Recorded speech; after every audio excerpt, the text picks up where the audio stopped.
Bonsoir frères et sœurs, nous espérons que vous allez bien. Nous sommes aujourd'hui à la fin de notre 17e jour de jeûne et de prière avec le thème augmenter notre foi et être profondément purifié. Frères et sœurs, c'est un immense plaisir. Nous vous encourageons à appuyer le bouton j'aime, à partager les vidéos. Nous sommes très reconnaissants pour tout ce que le Seigneur fait pour nous. La fatigue se fait de plus en plus ressentie, mais gloire soit rendue à Dieu qui nous permet de nous retrouver et de pouvoir partager la parole.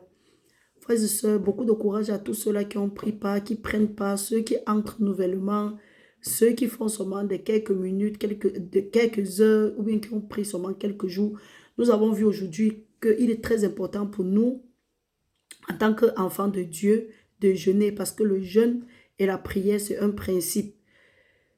Donc, nous avons appris aujourd'hui qu'il y a certaines situations dans nos vies, que ce n'est qu'en jeûnant et en priant que ces situations-là vont se décanter. Et quand nous parlons de situations, il y a les démons qui font qu'il y a certains problèmes qui durent dans nos vies. Et nous avons constaté que même dans le jeûne et la prière, nous trouvons faveur auprès de Dieu. Nous avons pris l'exemple de Estelle. Nous avons vu comment est-ce que Akab, qui était le roi du peuple d'Israël, comment il a été vendu au péché. Il servait les autres dieux qui étaient autres que le Dieu de Abraham, Isaac et Jacob. Et quand le verdict est sorti du prophète Élie, il a déchiré son vêtement, il a prié, il a jeûné et Dieu a détourné sa colère. Nous n'avons pas mentionné le cas de Ninive. Ninive devait être détruit en 40 jours. Quand ils ont appris cela, ils se sont humiliés devant Dieu et le Seigneur a détourné sa colère. Donc mon frère, ma soeur, je ne sais pas ce que tu traverses en ce moment. Je ne sais pas quel est le problème que tu rencontres. Je ne sais pas si tu subis seulement les rejets ou bien tu ne comprends pas dans quel sens va ta vie.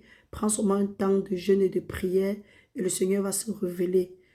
Donc, nous rendons gloire à Dieu. Nous allons faire notre prière comme d'habitude. Aujourd'hui, nous allons nous appuyer dans le livre de Psaume chapitre 22.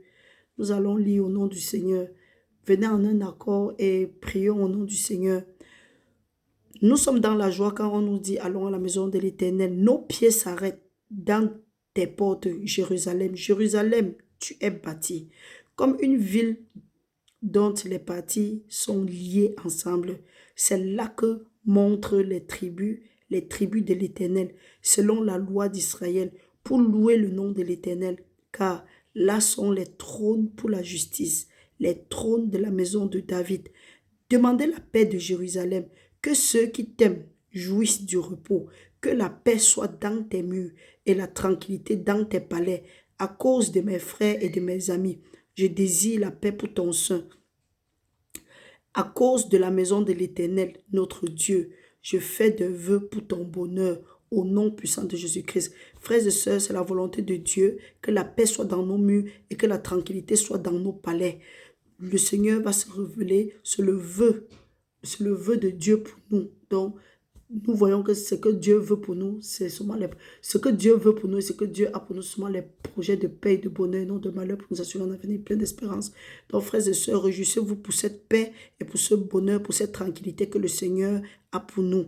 Restez bénis au nom puissant de Jésus-Christ. Méditez sur ce passage, répétez, remettez à Dieu ses paroles et que le Seigneur se glorifie dans nos vies. Au nom puissant de Jésus-Christ, nous avons prié. Amen.